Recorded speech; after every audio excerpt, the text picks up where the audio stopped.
বিগত 16টি বছর এই বাংলাদেশের মধ্যে স্বৈরাচারী শাসন করতেছিল।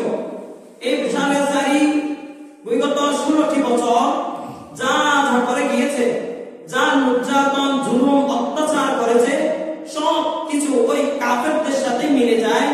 স্বয়ং এই সূরা আন-নাবাত তাফসীরের মধ্যে, সূরা নাবাত তাফসীর যখন পড়তেছিলাম তখনই বোঝা যাচ্ছিল, তখনই মনে করতেছিল, হাই বিগত 16 বছরের মধ্যে যা যা করতেছিল, তারা যা যা ঘটিয়েছে, যা নির্যাতন জুলুম অত্যাচার করেছে, সব কিছু পয়েন্টে পয়েন্টে আল্লাহ তাআলা সূরা নাবার মধ্যে উল্লেখ করে দিয়েছে। আল্লাহ তাআলা তো 2024 সালে কোরআনটা নাযিল করে নাই, হাজার হাজার বছর আগে আল্লাহ তাআলা এই কোরআনটা নাযিল করেছিল। ঠিক তেমনি ভাবে আল্লাহ তাআলা যে কাফেরদেরকে বলা হয়েছিল প্রশ্নবোধক, যে কথাগুলো বলা হয়েছিল, ঠিক তেমনি ভাবে কাফেরদের মতো করে এই স্বৈরাচারী বাংলার জমিনে সেভাবেই বসবাস করতেছিল।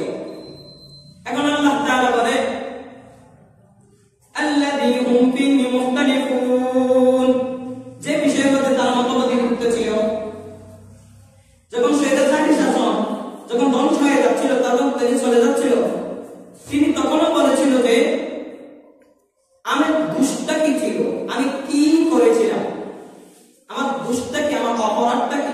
এখন কাফেরদেরকে আল্লাহ তাআলা বলেন আল্লাযী হুম ফীহি মুখতালিফুন, যে বিষয়ের মধ্যে তারা মতভেদের মধ্যে লিপ্ত ছিল, যে বিষয়ে তারা মতভেদে লিপ্ত ছিল, যে ইখতিলাফের মধ্যে তারা মতভেদে লিপ্ত ছিল, যে ইখতিলাফের উপর তারা লিপ্ত ছিল।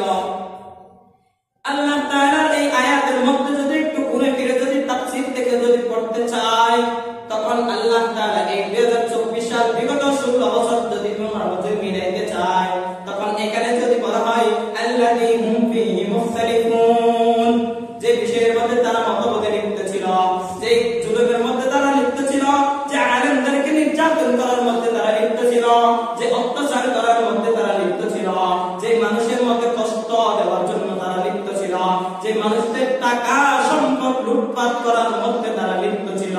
আল্লাযী হুম ফীহি মুখতালিফুন, যে বিষয়ের মধ্যে তারা মতভেদে লিপ্ত ছিল, যে বিষয়ে তারা মতভেদ করতেছিল, ইখতিলাফের মধ্যে লিপ্ত ছিল তারা। এরপর আয়াত আল্লাহ তাআলা বলেন কাল্লা সায়া'লামুন, কাল্লা সায়া'লামুন, অচিরেই তোমরা টের পাবে। তোমরা কি কিয়ামতকে অবিশ্বাস করো? কিয়ামত আমি আল্লাহ যেদিন কিয়ামত আমি সংগঠিত করব, কিয়ামত যেদিন আসবেই আসবে, বিচারের দিন যে ফয়সালা হবেই হবে, এই কিয়ামত যেদিন আসবে তোমরা কি বিশ্বাস করো না? তুমি একদিন মৃত্যুবরণ করবে, এরপর আমি তোমাকে আবার জীবিত করব, এরপর তোমার থেকে আমি হিসাবদিহি করব, এরপর জবাবদিহি তোমার থেকে করতেই হবে। যদি জাহান্নামে যাও জাহান্নামে যাইতে হবে, জান্নাতের ফয়সালা আসলে জান্নাতে যাইতে হবে। এটা কি তুমি বিশ্বাস করো না? কাফেরদেরকে উদ্দেশ্য করে আল্লাহ তাআলা বলেন তোমরা কি সেটা বিশ্বাস করো না? এরপর আল্লাহ তাআলা বলেন যদি বিশ্বাস না করো শোনো শোনো শোনো, কাল্লা সায়া'লামুন, কাল্লা সায়া'লামুন, কাল্লা সায়া'লামুন, অচিরেই তোমরা টের পাবে, অচিরেই তোমরা টের পাবে। কাল্লা সায়া'লামুন, অচিরেই তোমরা টের পাবে। কিয়ামত কি বিশ্বাস করো না? তাহলে শোনো, অচিরেই তোমরা টের পাবে। এরপর আয়াত আল্লাহ তাআলা ৫ম নম্বর আয়াতের মধ্যে আল্লাহ তাআলা বলেন সুম্মা কাল্লা সায়া'লামুন, আবার বলছি অচিরেই তোমরা টের পাবে। সুম্মা আবার বলছি, অতঃপর রিপিট করতেছি, আবার রিভাইজ দিচ্ছি, আবার বলছি অতঃপর অচিরেই তোমরা টের পাবে। দুই আয়াতের অর্থ হলো একই। প্রথম আয়াতের মধ্যে বলা হয়েছে কাল্লা সায়া'লামুন, অচিরেই তোমরা টের পাবে।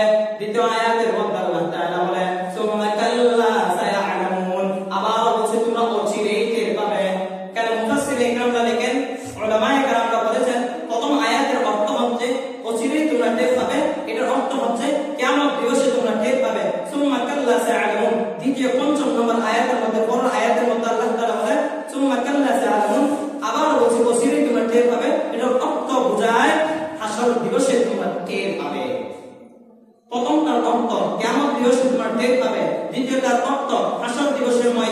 টের পাবেন।